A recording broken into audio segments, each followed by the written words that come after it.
Alô, família linda! Seja bem-vindo aí ao nosso canal. Vamos viver maçonaria. Esse amigo e irmão que vos fala é Jair Gomes. Meus irmãos, acho que eu começo o vídeo aí. Deixa eu mostrar aqui um negócio pra vocês, ó. Meus pintinhos. Futuras galinhas na cabidela. A gente cria que é pra comer, pessoal. Vamos falar de maçonaria. O canal é de maçonaria, não é pra mostrar pinto, não. Meus irmãos, é o seguinte. Cada dia eu fico surpreso com as instituições maçônicas. Olha, vocês têm que entender o seguinte: a maçonaria como ideia, a maçonaria como ideia, ela é a maçonaria nos graus de ofício. Ou seja, a maçonaria ela nasce nos graus de ofício. O que são os graus de ofício, meu irmão Jair? É o grau de aprendiz e o grau de companheiro e o mestre da loja, o mestre do canteiro de obra, o mestre do alojamento. Vamos buscar essa ideia lá no princípio operativo das antigas guildes, certo? Das antigas guildes. Então, a maçonaria dos pedreiros livres, digamos assim, que eu não posso nem dizer que são especulativos, esses pedreiros livres, eles tinham essa ideia, né, de operatividade, ou seja, dentro do contexto que eu estou apresentando para vocês. Havia o aprendiz, o quebrador mesmo de pedra bruta, aquele indivíduo que carregava a pedra, o companheiro, que nada mais era aquele cara que ia dar forma às pedras, e tinha o indivíduo que comandava a obra, que nada mais é do que um companheiro experiente que denominava-se mestre do canteiro de obra, mestre do alojamento, que nada mais é do que loja. Alojamento, o princípio de nome loja vem de alojamento. Bem, a maçonaria especulativa, como eu digo, eu já falei várias vezes para vocês aqui no meu canal, que ela não tem nada a ver com os maçons operativos, né? A maçonaria especulativa nasce dentro de uma burguesia, nasce dentro de um punhado de pessoas no intuito somente mercantilista, de separação de poderes, a separação hierárquica administrativa, onde alguns irão trabalhar para beneficiar um punhado de indivíduos e etc. Mas mesmo assim, nesse princípio especulativo, não havia nesse tempo, quando se nasce ali a Grande Loja Unida de Londres, né, em 1717, não havia o mesmo mercantilismo que há hoje. Não havia mensalidades, esses irmãos não pagavam mensalidade, o que havia era um princípio de uma visão, de um contexto organizacional, de certa forma de vivência, ou seja, aquelas pessoas e viver e buscando referência aos maçons operativos, né, da ajuda mútua, da beneficência e etc. No decorrer da história, no decorrer do tempo, essa maçonaria especulativa foi se tornando de fato uma maçonaria mercantilista, porque ela vai se aproximando do sistema do Estado. Ela vai se aproximando de fato do que consiste a organização do Estado. E você sabe que um Estado hierárquico, ele faz com que o povo, né, o povo trabalhe para beneficiar aqueles que estão no poder, né? As benesses da arrecadação de impostos, etc., vai favorecer aqueles que estão no legislativo, no executivo, no judiciário, ou então dentro de uma estrutura monárquica que no princípio na Inglaterra. Então o povo ali se sacrifica, o povo ali trabalha para beneficiar a monarquia. Na estrutura especulativa da maçonaria, que começa a se organizar nessa estrutura, o povo agora passa a beneficiar essa estrutura institucional, né, no intuito de que essa instituição possa vir a oferecer algo para o povo, para os seus associados. Então começa a se cobrar taxas administrativas, né? Começa a se cobrar por iniciação, começa a se cobrar por elevação, começa a se cobrar por exaltação e etc. Até aí é a maçonaria no seu aspecto simbólico, no seu aspecto de grau de ofício. Até então, nós somos sabedores que não havia os 3 graus hoje simbólicos, havia somente o grau de aprendiz, companheiro e mestre. Mas como no decorrer no decorrer dessa temática, digamos assim, mercantilista, cria-se mais um grau para que possa ter mais arrecadação. Bem, da onde nasce essa dita maçonaria filosófica? Qual é o princípio do que consiste essa maçonaria filosófica desses graus até o 33, né? Do grau 4 até o 33. Da onde nasce esse princípio? Qual é a sua regularidade? Qual é a sua origem? Existe essa origem? Olha, se você for um cara inteligente, se você parar um pouco para pensar, como eu falei, estou falando aqui nesse vídeo, se a maçonaria ela só tem princípio nos graus de ofício, e que os graus de ofício, lá nos seus primórdios, era aprendiz e companheiro, logo depois que veio nascer o grau de mestre, então essa maçonaria não tem princípio. Essa maçonaria que se diz filosófica, ela não tem princípio, ela não tem originalidade, ela não tem regularidade, ela simplesmente nasce esporadicamente por alguns indivíduos para que consigam então fazer com que as suas ambições, né, possam ser satisfeitas. Então cria-se a ideia de uma maçonaria filosófica, oferecendo àquelas pessoas sonhos de conhecimento. Porque quem não quer ter conhecimento, né? E na maçonaria tem algo essencial, que é a questão do segredo. Isso alimenta a natureza efêmera do indivíduo.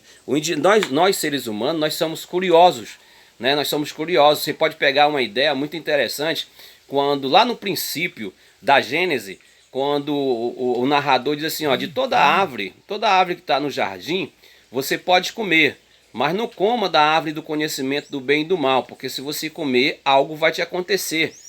Ou seja, você aguçou a minha curiosidade, você aguçou o meu sentimento de querer saber, né? Então na maçonaria ela usa dessa psicologia, digamos assim, de fazer com que você seja alimentado pelo desconhecido.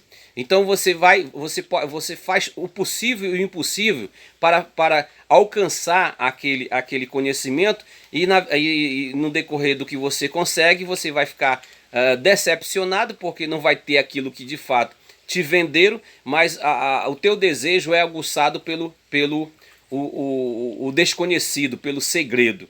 Então esses caras que inventaram, que criaram essa maçonaria filosófica, eles tiveram somente esse intuito de ganhar dinheiro, porque perceberam que as pessoas são alimentadas pelo desconhecido.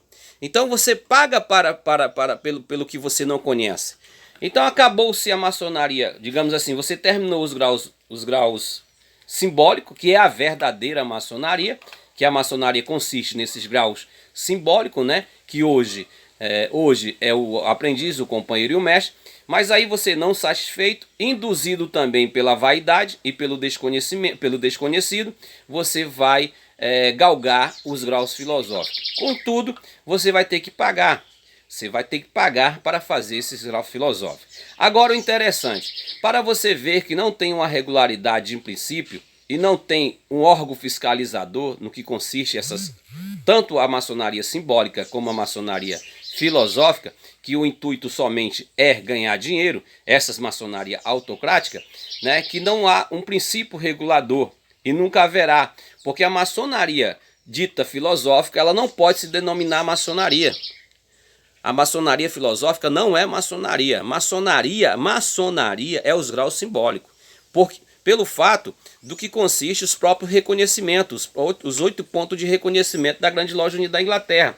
Lá não fala de conselho filosófico, lá fala de maçonaria nos graus simbólicos, os graus de ofício. E que essa potência dos graus de ofício, ou seja, as potências maçônicas simbólicas, não pode dividir a sua soberania com o conselho filosófico. Ou seja, não fala nem que não fala o texto que aqueles conselho filosófico é maçonaria, fala conselho filosófico. Se a grande loja também reconhecesse essa maçonaria filosófica como maçonaria, tinha colocado assim, maçonaria filosófica, como acontece aqui no Brasil. Essas questões, se você tiver um senso hermenêutico, de exegese interpretativo, você vai perceber.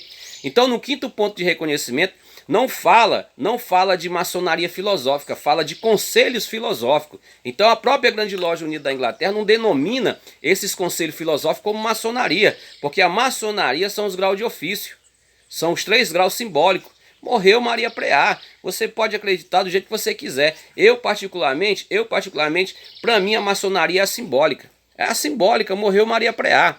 Aí os conselhos filosóficos, tem nada a ver com maçonaria, são conselhos filosóficos. Você pode denominar o que você quiser, mas não de maçonaria. Mas se você denomina, o problema é seu. Mas a maçonaria é a simbólica, é o aprendiz, o companheiro e o mestre. Aí se você quer ser filósofo, você quer fazer parte de um conselho filosófico, você vai fazer esses conselhos filosóficos aí, que não, na minha particularidade, não é maçonaria. Mas usa avental, Jair, tem sinais e toques e palavras, Problema. Foi inventado para ganhar teu dinheiro. Ganhar dinheiro tanto, vamos lá. Vou trazer a tua lembrança aqui, vamos lá. 1927. Tínhamos um conselho filosófico do Mário Berg, não é verdade? Esse conselho filosófico tinha parceria com o Grande Oriente do Brasil. Ou seja, os mestres maçom que terminavam os graus simbólicos, o mestre maçom que chegava ao ápice da maçonaria, veja bem, o ápice da maçonaria é o mestre maçom.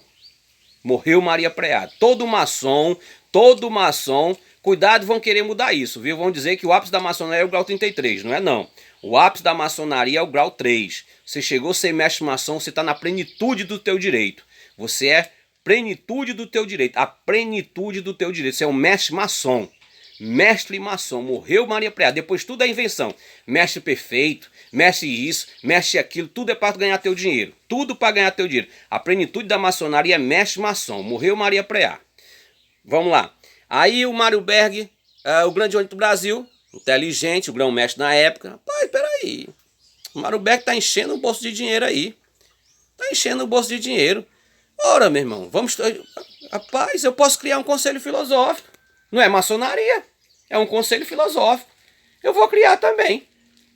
Aí o Grande Oriente do Brasil cria um conselho filosófico. Mário Berg, aí quebra com Mário Berg, quebra o pacto com Mário Berg.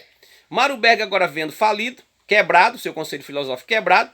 Mário Berg, como é que agora? Como é que eu faço? Vou fazer uma incisão e vou criar as grandes lojas e amarrar essas grandes lojas para que elas possam fazer somente, os seus mestres venham fazer os graus filosóficos no meu conselho filosófico. Então aí já temos 2 conselhos filosóficos. Mário Berg ganha dinheiro de um lado, o Grande Oriente do Brasil ganha dinheiro do outro. Em 1773, há nova incisão. Cria-se outro conselho filosófico. Ou seja, cada potência maçônica nessa autocracia tem o seu conselho filosófico. Fora os conselhos filosóficos das maçonarias independentes, né? Que nós temos aí, eu já cataloguei mais de 30 conselhos filosóficos. Mais de 30 aqui no Brasil. Mais de 30 conselhos filosóficos. Cada potência maçônica tem o seu conselho filosófico. Com todo o direito. Com todo o direito. Porque conselho filosófico não é maçonaria. É conselho filosófico. Denomina-se maçonaria simbólica pela ignorância dos brasileiros. Só isso. Pela ignorância dos brasileiros. Mas não é maçonaria. É conselho filosófico. Como está lá no 5º ponto de reconhecimento. Se tiver lá no 5º ponto de reconhecimento maçonaria filosófica, se lá disser assim, não submeta a potência, a obediência maçônica, a potência maçônica, não submeta, não divida a sua soberania, com a maçonaria filosófica. Não diz isso não. Diz assim, não divida a sua soberania com o conselho filosófico. Então para mim é conselho filosófico. Se você quer dominar a maçonaria filosófica, o problema é seu. Mas o interessante, na maçonaria tradicional, onde nós estamos inseridos, quando você vai reconhecer um maçom, você reconhece ele no grau 33? Hein? Você se apresenta para um maçom como um grau 33? Se você for o grau 33 do conselho filosófico? Hein? Você se apresenta? Todo o princípio da maçonaria não nasce no reconhecimento do grau de aprendiz? Todo maçom, um maçom ignorante que for se fazer reconhecer com outro maçom num grau superior que não seja o grau de aprendiz, manda ele se lascar que ele não é maçom. Todo maçom tradicional reconhece o outro num grau de aprendiz maçom. E aí há todo rito, como o mestre sabe disso, o aprendiz vai saber quando for companheiro, o companheiro vai saber quando for mestre. Então, mas todo mestre maçom da maçonaria, ele sabe, tem consciência que ele tem que reconhecer o irmão no grau de aprendiz. Se ele fizer os sinais do mestre para um outro maçom, esse cara não é maçom. Pode ter certeza disso.